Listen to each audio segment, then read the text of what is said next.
Hello everyone, Sherlynn here. Are you ready to hear the magic bonbon story from Frank Baum? Well, I'm ready to read it to you. So without further ado, let's get started. The Magic Bonbons by Frank Baum.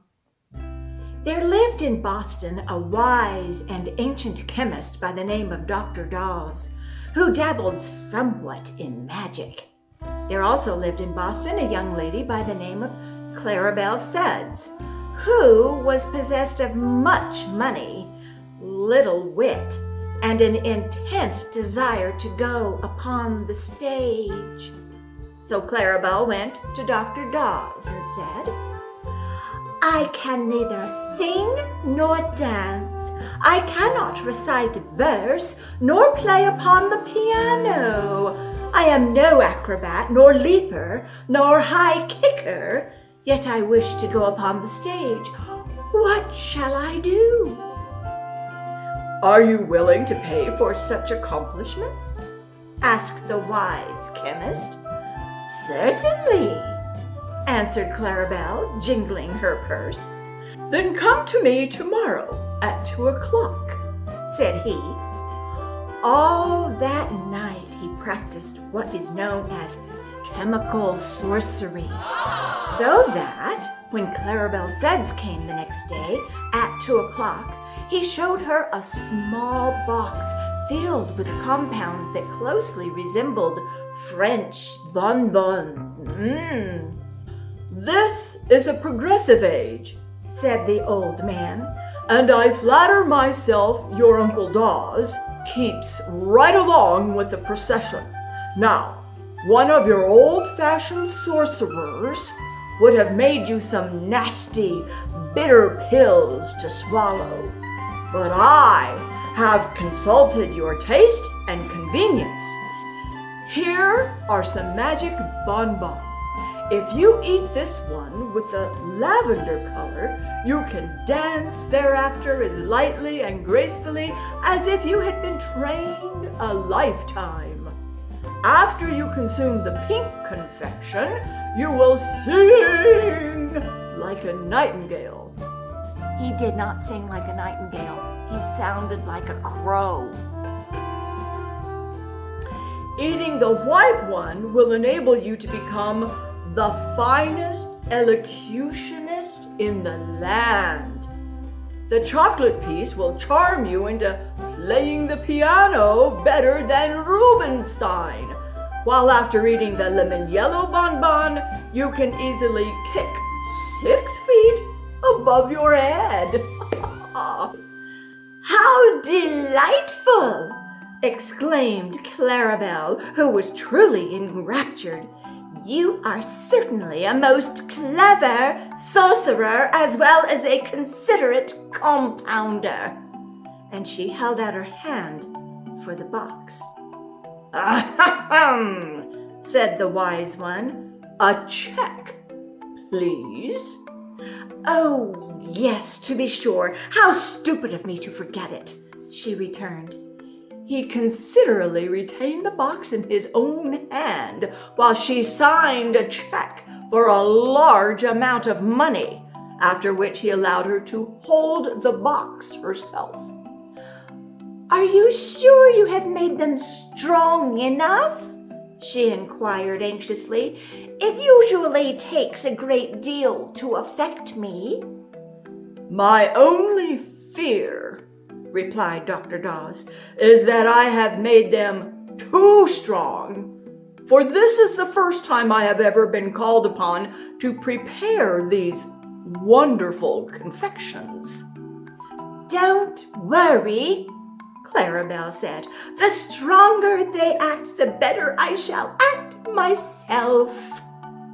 She went away after saying this, but stopping in at a dry goods store to shop, she forgot the precious box in her new interest and left it lying upon the ribbon counter. Oh no! Oh no! Then little Bessie Bostwick came to the counter to buy a hair ribbon and laid her parcels beside the box. We all know what's going to happen, don't we? Yes! When she went away, she gathered up the box with her other bundles and trotted off home with it. Bessie never knew until after she had hung her coat in the hall closet and counted up her parcels that she had one too many. Then she opened it and exclaimed, "Why, it's a box of candy! Someone must have mislaid it, but it is too small a matter to worry about. There are only a few pieces." So she dumped the contents of the box into a bonbon dish that stood upon the hall table, and picking out the chocolate piece — she was fond of chocolates, you know — Yes we do. ate it daintily while she examined her purchases. These were not many, for Bessie was only 12 years old and was not yet trusted by her parents to expend much money at the stores. But while she tried on the hair ribbon, she suddenly felt the great urge to play the piano. And the desire at last became so overpowering that she went into the parlor and opened the instrument. The little girl had, with infinite pains, contrived to learn 2 pieces, which she usually executed with a jerky movement of her right hand and a left hand that forgot to keep up and so made dreadful discords. But under the influence of the chocolate bonbon, she sat down and ran her fingers lightly over the keys, producing such exquisite harmony that she was filled with amazement at her own performance. That was the prelude, however. The next moment, she dashed into Beethoven's 7th Sonata and played it magnificently. Her mother, hearing the unusual burst of melody, came downstairs to see what musical guest had arrived. But when she discovered it was her own little daughter who was playing so divinely, she had an attack of palpitation of the heart, to which she was subject, and sat down upon a sofa until it should pass away. Meanwhile, Bessie played one piece after another with untiring energy. She loved music and now found that all she need do was to sit at the piano and listen and watch her hands twinkle over the keyboard. Twilight deepened in the room, and Bessie's father came home and hung up his hat and overcoat and placed his umbrella in the rack. Then he peeped into the parlor to see who was playing. "Great Caesar!" he exclaimed, but the mother came to him softly with her finger on her lips and whispered, "Don't interrupt her, John. Our child seems to be in a trance. Did you ever hear such superb music?" "Why, she's an infant prodigy!" gasped the astounded father. "Beats Blind Tom all hollow. It's wonderful!" As they stood listening, the senator arrived, having been invited to dine with them that evening, and before he had taken off his coat, the Yale professor, a man of deep learning and scholarly attainments, joined the party. Bessie played on, and the 4 elders stood in a huddled but silent and amazed group, listening to the music and waiting for the sound of the dinner gong. There's a dinner gong? Mr. Bostwick, who was hungry, picked up the bonbon dish that lay on the table beside him and ate the pink confection. The professor was watching him, so Mr. Bostwick courteously held the dish toward him. The professor ate the lemon yellow piece, and the senator reached out his hand and took the lavender piece. He did not eat it, however, for chancing to remember that it might spoil his dinner, he put it in his vest pocket. Mrs. Bostwick, still intently listening to her precocious daughter, without thinking what she did, took the remaining piece, which was the white bonbon, and slowly devoured it. The dish was now empty, and Clarabelle Sudd's precious bonbons had passed from her possession forever.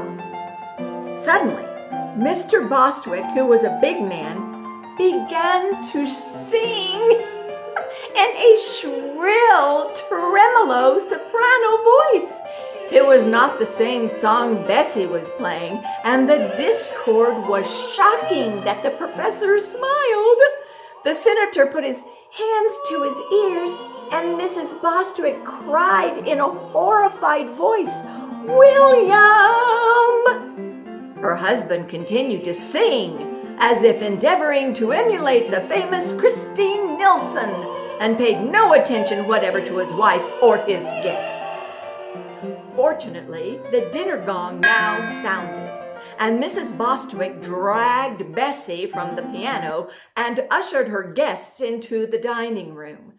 Mr. Bostwick followed, singing "The Last Rose of Summer," as if it had been an encore demanded by 1,000 delighted hearers. The poor woman was in despair at witnessing her husband's undignified actions and wondered what she might do to control him. The professor seemed more grave than usual. The senator's face wore an offended expression, and Bessie kept moving her fingers as if she was still wanting to play the piano. Mrs. Bostwick managed to get them all seated, although her husband had broken into another aria, and then the maid brought in the soup. When she carried a plate to the professor, he cried in an excited voice, "Hold it higher, higher, I say!" And springing up, he gave it a sudden kick that sent it nearly to the ceiling, from whence the dish descended to scatter soup all over Bessie and the maid, and to smash into pieces upon the crown of the professor's bald head. Oh dear, oh dear. At this atrocious act, the senator rose from his seat with an exclamation of horror and glanced at his hostess. For some time, Mrs. Bostwick had been staring straight ahead with a dazed expression. But now, catching the senator's eye, she bowed gracefully and began reciting the charge of the Light Brigade in forceful tones. The senator shuddered. Such disgraceful rioting he had never seen nor heard before in a decent, private family. He felt that his reputation was at stake, and being the only sane person, apparently, in the room, there was no one to whom he might appeal. The maid had run away to cry hysterically in the kitchen. Mr. Bostwick was singing, "Oh, Promise Me." The professor was trying to kick the globes of the chandelier. Mrs. Bostwick had switched her recitation to "The Boy Stood on the Burning Deck," and Bessie had stolen into the parlor and was pounding out the overture from "The Flying Dutchman." The senator was not at all sure he would not go crazy himself presently. So he slipped away from the turmoil, and catching up his hat and coat in the hall, hurried from the house. The great of heroic. That night, he sat up late, writing a political speech he was to deliver that next afternoon at Faneuil Hall. But his experiences at the Bostwicks had so unnerved him that he could scarcely collect his thoughts, and often he would pause and shake his head pityingly as he remembered the strange things he had seen in that unusually respectable home. The next day he met Mr. Bostwick in the street, but passed him by with a stony glare of oblivion.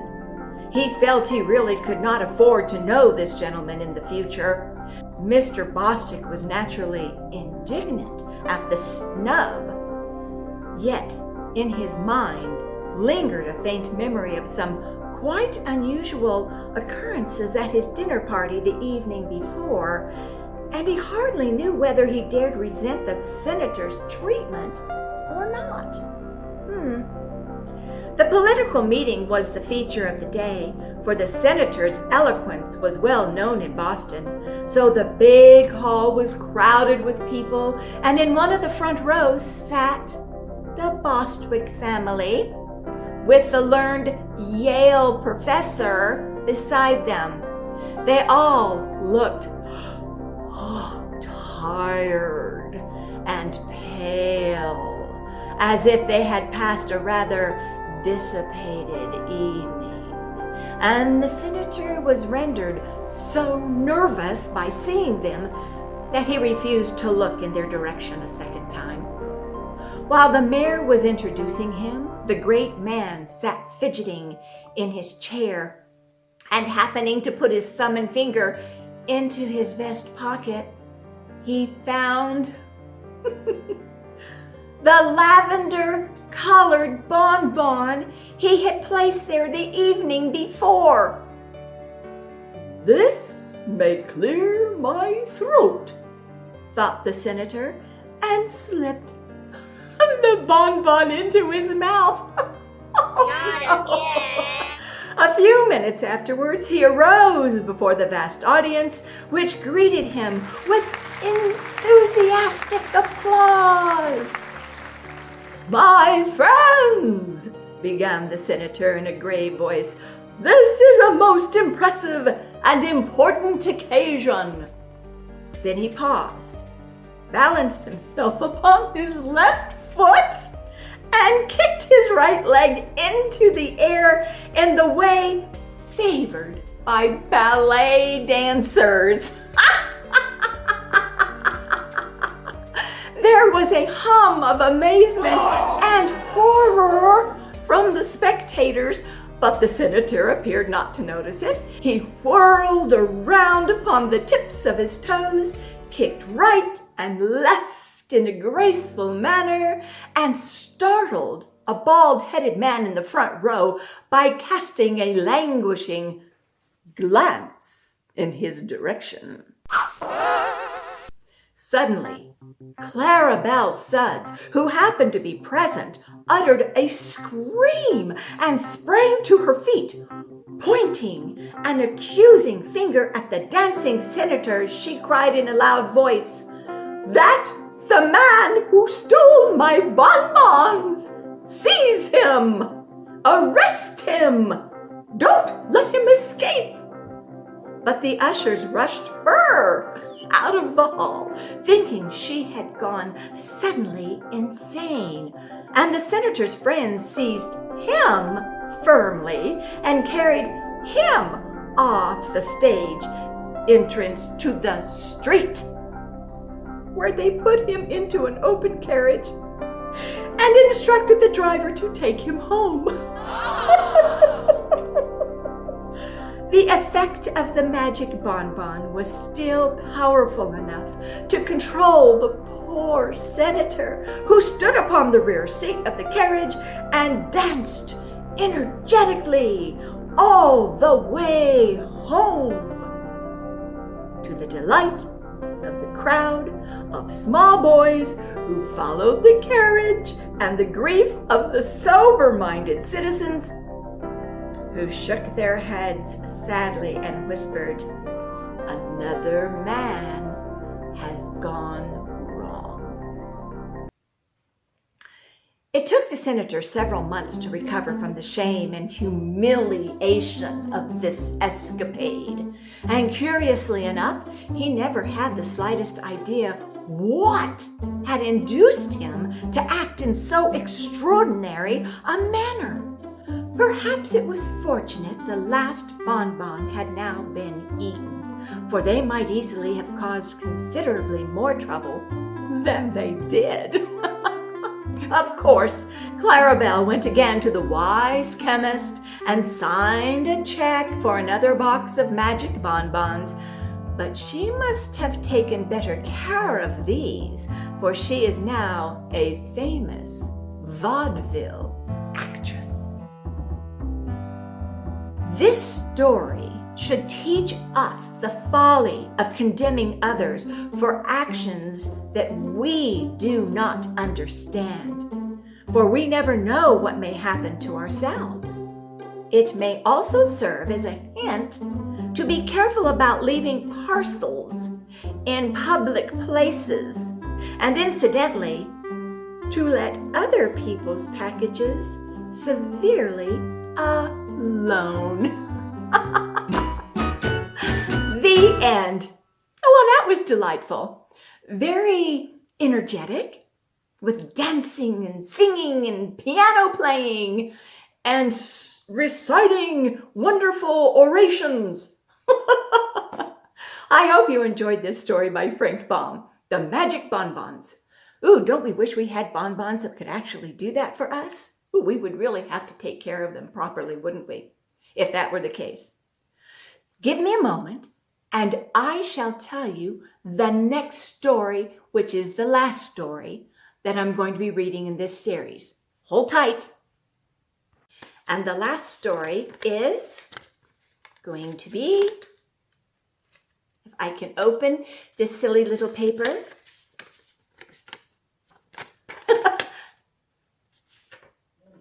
The Queen of Quack. What in the world is Quack? And where is Quack? I guess we're going to find out the next time I read this story by Frank Baum, the last one. So until we meet again, I bid you good day. And if you happen to see some different colored bonbons, be careful which one you might eat. Ta for now.